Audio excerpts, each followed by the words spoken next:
Hello, hello, hello. Hello, hello, hello. Hello, hello, hello.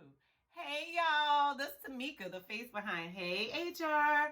Hey, guys, we're here for another great topic, and I'm super excited to talk about it because, ironically enough, I love my neighbors. They're amazing. And guess what? And though I don't know all of them, I know the folks that are right around me. And my neighbor had a great question on my first video all about performance reviews. And though I wasn't going to jump into this topic now, and I'm pretty sure this might not hit her question, I did reply to her question, but just by chance, if it didn't hit her question, I thought about it. If she has a question, so do so many other people. So why not talk about it? Performance reviews, and most times with performance reviews comes a raise.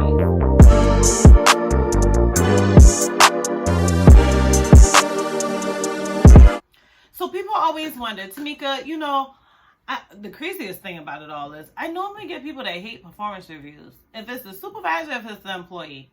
Normally when they hate performance reviews, it tells me a ton of things. If it's the supervisor that hates performance reviews, it's because they're not experiencing it. Or they have a team that's disgruntled and they haven't addressed issues. Or it's because they're a new manager and they've never done performance reviews before, and they probably because they want some handholding, and they probably feel like they won't look like a manager if they ask for a little bit more guidance. But most times it's someone that's not prepared for those reviews, right? Same thing for employees. Maybe they've been just performing bad. They've called it out late. They're coming in late. They have a stink attitude. They're not a team player, and they're not excited about performance reviews because they know it's not going to go well. Well, guess what? Here, we're going to talk about quite a few things because performance reviews should be your good time. It should be your time to make sure that you're on target. It should be your time to set some new goals. It should be your time to get some new additional resources. It should be your time to grow for both you and your supervisor. It shouldn't be a rough time. Matter of fact, if you guys have been doing well all year, it should be no longer than a 15 or 20-minute meeting. If that, it shouldn't take long at all. Whenever it takes longer, whenever it takes more emotion, it's because someone's not prepared or someone has not been doing well. If that's the manager or the employee. I'm going to give you a few ways that you can make sure that this meeting goes well. It's not going to be something you can do overnight. I'm sorry, it's not. Unless you're a new employee, it's not going to be something you can do overnight. Performance reviews takes time to grow. I mean, most times people do them like on an annual basis, and sometimes people don't do them at all. Like those kind of places I don't want to work to. But anyhow, they should be doing that minimum on an annual basis. But I love the folks that are like, hey, I check in every 6 months. The people who check in quarterly, I'm like, oh my God, you're amazing. Now the people who check in monthly, I'm like, oh, you might be doing a little micromanaging. You need to chill. But at the most part, and that depends on the industry, honestly, if they're micromanaging or not. But I will tell you, you should be meeting with your supervisor on a regular basis. And if they're not meeting with you, ask for meetings. Because at the end of the day, the performance we're looking at is yours, not theirs. So make sure that you're asking your supervisor, can we meet on a regular basis? If that's monthly, if that's weekly, if that's quarterly, if that's every 6 months, it doesn't matter. Meet with them before the performance review so there's no surprises for you or them.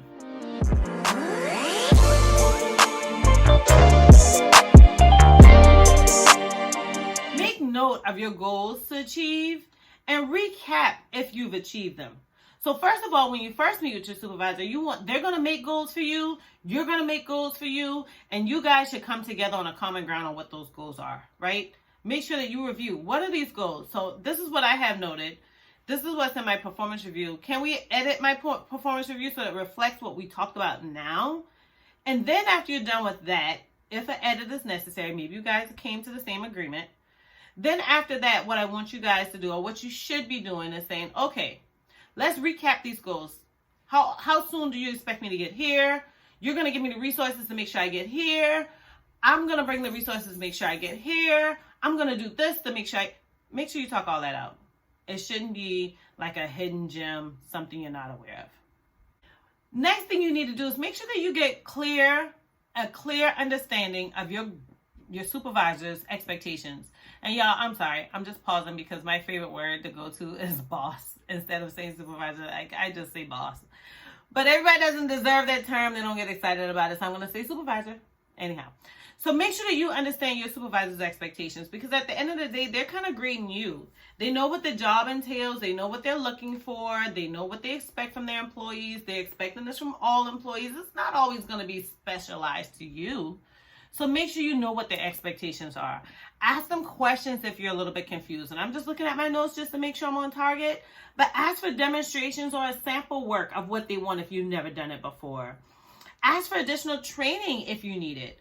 Like, don't feel like, hey, somebody, me standing beside somebody and watching them is a bad thing. That's a good thing. It's for you. The next thing is keep a copy of your evaluation so that you can reference it next year. So that next year or the following year when you get your review, or the following quarter, or the following 6 months, when you get that review, you can look at your old one and compare it to your new one. So that we're not all here trying to do this whole brain thing, trying to figure it out, trying to, dig into memory. You already know. Now, the next thing that you need to do, and this isn't always comfortable for all of us. It took me some time to get here. And honestly, working in HR really made me see how easy it is. But I'm going to tell you, the next thing that you need to do is let your boss know if you're struggling. If you're not getting it, you're not getting a job, you can't understand it. You already partner with a teammate. You already ask questions here and there. Let them know, hey, I can't get this. Maybe they can make alterations to your job. Who knows? Or maybe they can refer you to another department. Or maybe they can give you some training they didn't think about before. Maybe they can sit with you and see where you're falling short. Because at the end of the day, your supervisor should be able to know how to do your job. And if your supervisor knows how to do your job, they should be able to train you. Simple. So at the end of the day, don't feel bad. That's not a bad thing. You're taking the ownership from you and putting it onto the company. I'm not sure how to do this. It could be something new that no one's ever done. Maybe everybody's struggling. Maybe we need a full-on training session for the whole department. But at the end of the day, that's for you to make sure that they're aware. Okay? Don't feel bad. It's not a bad thing. We don't all know everything. We're not all going home at night and studying more and more for work. Ask for help. And